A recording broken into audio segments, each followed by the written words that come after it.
satu pertanyaan yang tampaknya perlu diajukan kepada korban.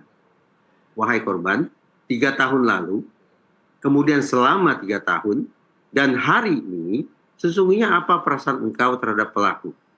Jawaban dari korban akan memberikan gambaran kepada kita. Sekali lagi, apakah dia mengalami trauma, ataukah ada kemungkinan dia berada dalam trauma bonding.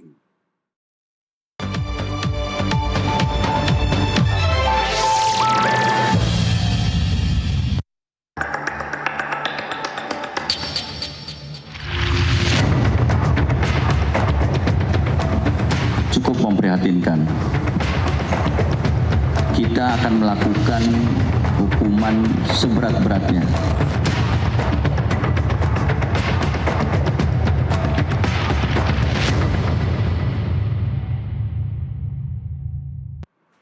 Pemirsa, terima kasih Anda masih terus menyaksikan NTV Prime. Kita lanjutkan perbincangan. Saya kembali lagi ke Mas Doni untuk mengetahui bagaimana sebenarnya modus-modus yang terjadi di... Ini kita tidak mengkotakkan di aplikasi Kencan saja ya, mungkin secara digital. Apa yang terjadi ketika seorang pelaku sedang mengincar korban? Oke, jadi memang ini bisa terjadi di manapun. Bisa terjadi di kanal apapun. Tidak perlu di aplikasi Tidak perlu di Kencan. online dating. Jadi kalau zaman dulu 98, 99 ada namanya MIRC chatting gitu, cuma teks doang. Itu bisa terjadi dimanapun. Nah, sebenarnya apapun teknologinya, basis sosiologis dari teknologi digital itu sama. Saya melihat ada paling tidak ada dua nih.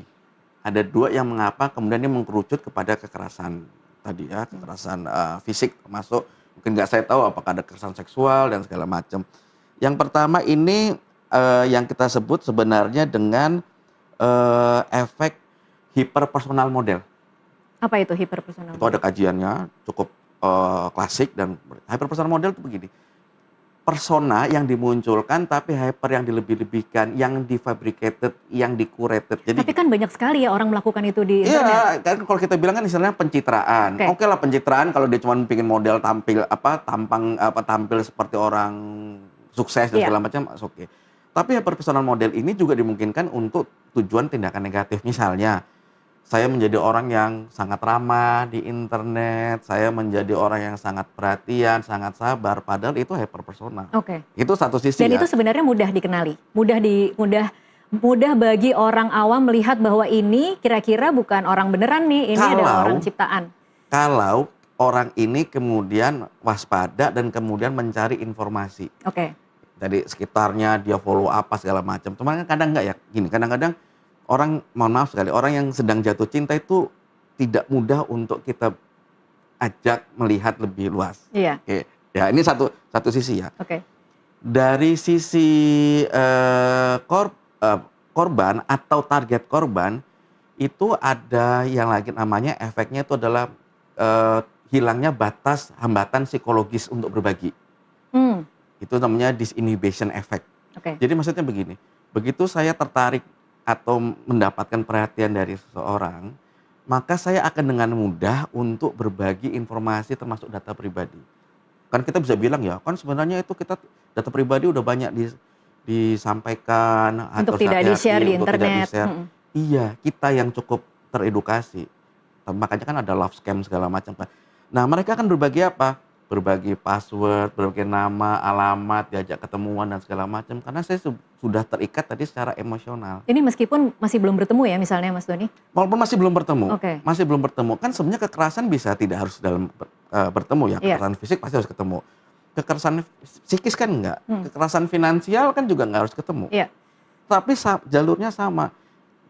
Berkenalan dulu, pihak pelakunya kemudian menjadi orang yang baik, orang yang pengerti. Masalahnya, bukan masalah, tantangan di komunikasi digital adalah ada kesempatan orang untuk merespon lebih hangat. Misalnya kita tetap bukan nih Mbak, kan saya tahu nih Mbak misalnya lagi bosen atau lagi nguap atau lagi kayak matanya itu kayak lagi rame itu yang matanya melirik, alisnya segala macam. Saya tahu lagi nggak suka atau lagi suka. Tapi di digital itu nggak bisa. Mbak ngomong apa saya masih bisa cari tahu dulu, saya bikinin puisi dulu, saya kasih perhatian dulu, atau saya perhatiin, oh ini Mbak nih suka misalnya olahraga atau suka dengan makan tertentu, saya langsung sok tahu, wah enak ya makanannya, kapan-kapan kita makan yuk gitu, wah saya diperhatiin nih, sama orang yang ngerti banget sama saya, itu jeratan-jeratan itu membuat siapapun bisa menjadi target, siapapun. Oke. Saya ke Mas Reza lagi. Mas Reza, kalau dari perspektif psikologi forensik, bagaimana sebenarnya pola-pola pelaku seperti ini membangun kontrol terhadap korban? Kita membayangkan bahwa, oh ini korban pasti trauma lah.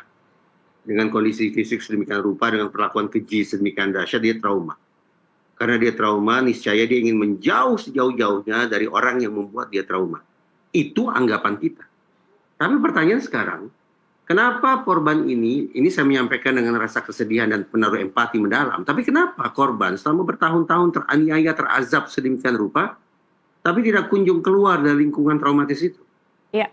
Dari titik itulah, saya bertanya, sebetulnya apa kosakata yang bisa kita sematkan secara tepat kepada korban? Trauma, seperti anggapan kita, atau trauma bonding? Trauma bonding adalah sebuah siklus. Mulai dari fase mesra, penuh kasih sayang. Berlanjut ke fase kedua, muncul gelegak konflik. Lanjut fase ketiga, konflik berlanjut berubah menjadi benturan fisik, kekerasan, penganiayaan, penyiksaan, dan sejenisnya. Berhenti? Belum. Masuk ke fase keempat, muncul penyesalan, saling memberikan pemaafan, kesanggupan untuk membangun komitmen baru, mempertahankan hubungan yang sudah terselenggara selama sekian waktu. Puncaknya fase kelima, bulan madu. Tapi ternyata sayangnya bulan madu bukan merupakan siklus terakhir dalam trauma bonding. Sebagai sebuah siklus, setelah melewati fase bulan madu, kedua sejoli masuk kembali ke fase pertama. Gelegak konflik muncul lagi, terjadi benturan fisik lagi, penyesalan terbit kembali, bulan madu lagi. Berhenti? Belum. Berputar lagi, berputar lagi, berputar lagi. Itu yang namanya trauma bonding. Trauma bonding merupakan salah satu dasar pemikiran kita untuk bertanya-tanya, sekaligus memberikan jawaban. Adakah gerangan ini sebab musabab mengapa korban tidak kunjung melepaskan diri dari situasi yang kita pahami sebagai situasi yang menakutkan, traumatis, menyedihkan semacam itu. Jadi sekali lagi, kita ingin memberikan gambaran apa ya yang tepat terhadap diri korban. Dia mengalami trauma, atau jangan-jangan lebih tepat disebut sebagai trauma bonding, siklus yang tadi saya gambarkan. Satu pertanyaan yang tampaknya perlu diajukan kepada korban. Wahai korban, 3 tahun lalu, kemudian selama 3 tahun, dan hari ini, sesungguhnya apa perasaan engkau terhadap pelaku?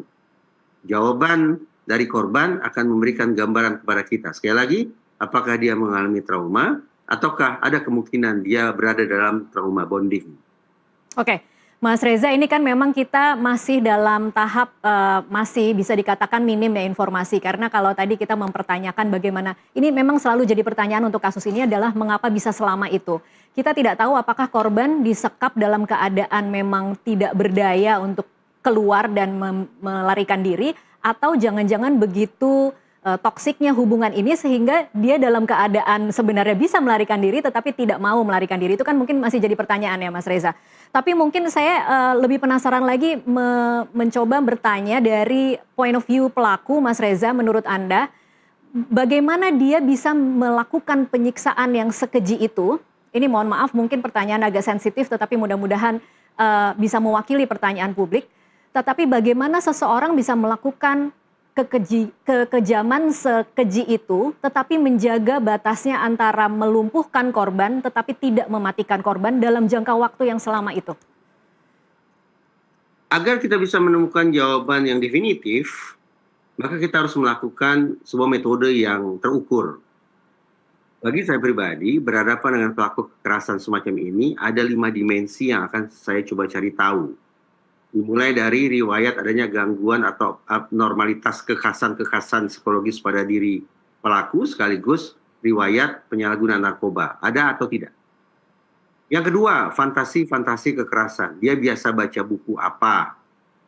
Kalau dia menonton film, film temanya tentang apa? Bahkan ketika dia mimpi buruk, mimpinya tentang apa? Fantasi-fantasi kekerasan akan kita peroleh gambarannya dari situ. Yang ketiga, pola pengekspresian amarah. Semua orang bisa marah.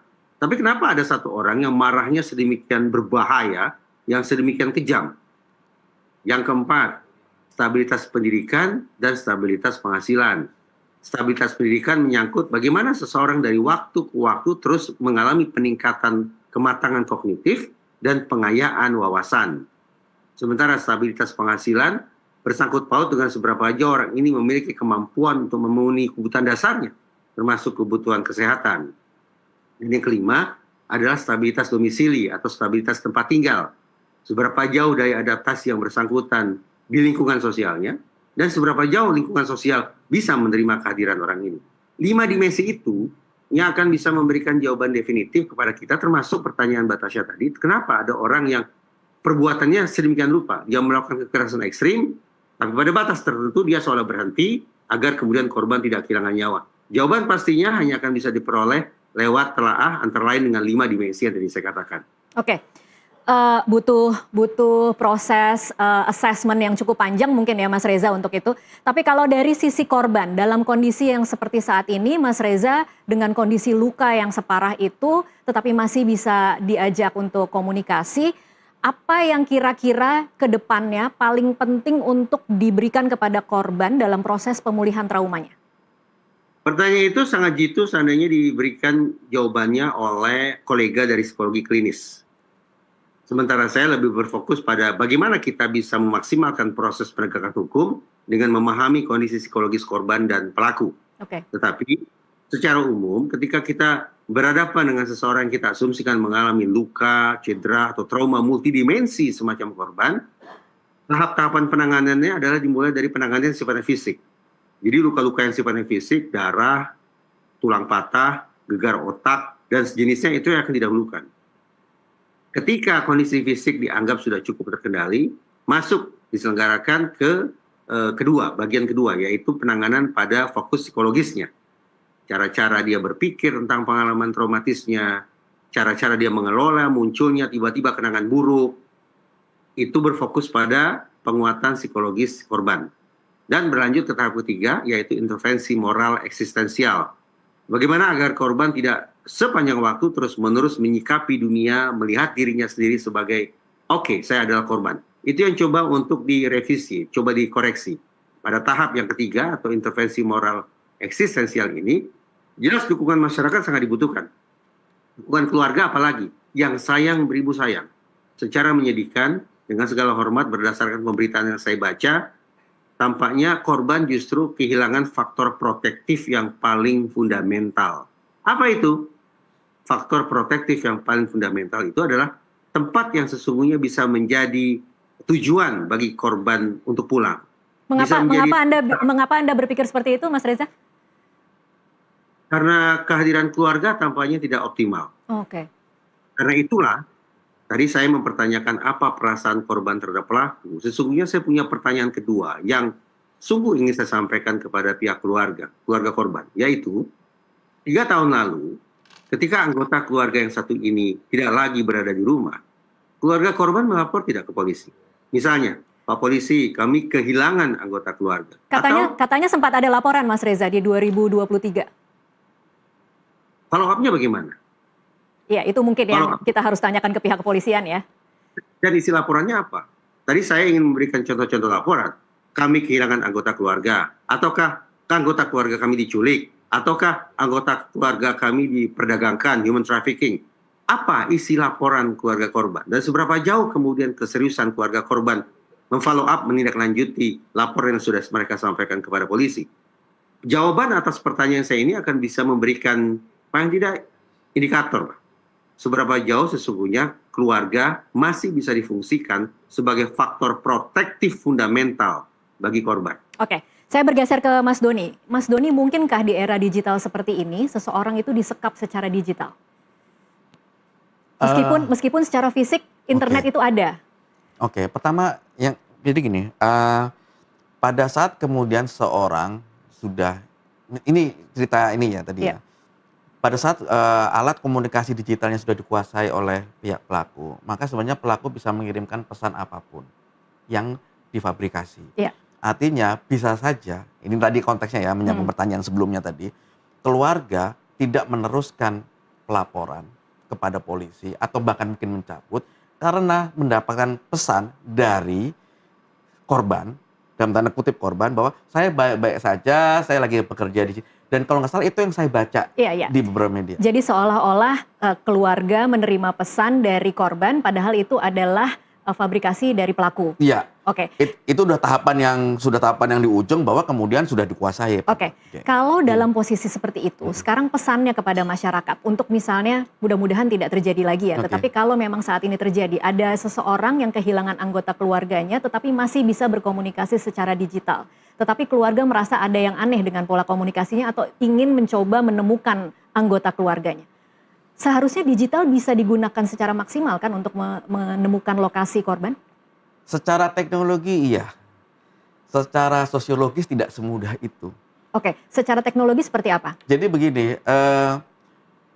secara teknologi ya. Jadi misalnya kita ini harus sejak awal memang memberitahu kepada anak kita atau keluarga kita dan segala macam. Misalnya kalau mau bertemu dengan orang yang baru dikenal, tolong didampingi segala macam, itu kan nggak ngomongin teknologi. Tapi tolong handphonenya juga kemudian kita punya nomor. Dan itu sebenarnya bisa dilacak. Sebenarnya kalau misalnya masuk ke ranah hukum itu bisa tuh melalui teknologi kita bisa tahu dilacak di mana posisinya dan segala macam. Proses pelacakan itu tidak serta-merta karena itu nanti ada urusannya dengan perlindungan data pribadi dan segala macam. Tapi kalau kita jadi yang bisa melakukan itu hanya aparat penegak hukum. Penegak hukum. Artinya bisa dilacak posisi seperti itu secara teknis. Tetapi kemudian teknologi itu tidak serta-merta secara sosiologis akan dilakukan. Itu tadi bisa jadi karena memang dirasa tidak ada kepentingan untuk melacak jejak seseorang. Nggak usah lah dilacak, maksud lu nggak bisa jagain privasi saya segala macam. Padahal yang mengirim pesan bukan dia. Padahal, nah kita kan juga harus menghormati itu. Nah, tarik-menarik antara kepentingan perlindungan data pribadi dan itu tadi kasus yang terjadi. Inilah yang kemudian nanti ujung-ujungnya adalah faktor yang non teknologinya. Ada bicara literasi digital di situ, ada bicara tentang kedekatan keluarga. Walaupun kita sama sekali tidak boleh dalam konteks ini ya menyalahkan atau dalam tanda kutip menyalahkan korban atau keluarga. Tapi saya melihat bahwa ini si pelaku menyalahgunakan teknologi untuk melakukan kekerasan yang luar biasa terhadap orang lain. Dan underline-nya adalah kasus ini sedang terjadi di tempat lain yang kita nggak tahu. Dan barangkali sudah banyak yang muncul tetapi tidak menguak di permukaan. Makanya ada love scamming, ada penyiksaan, ada yang sampai, mohon maaf sekali, ada yang sampai mungkin dihilangkan nyawanya segala macam. Awalnya dari teknologi, tetapi basisnya adalah secara sosiologis itu tadi.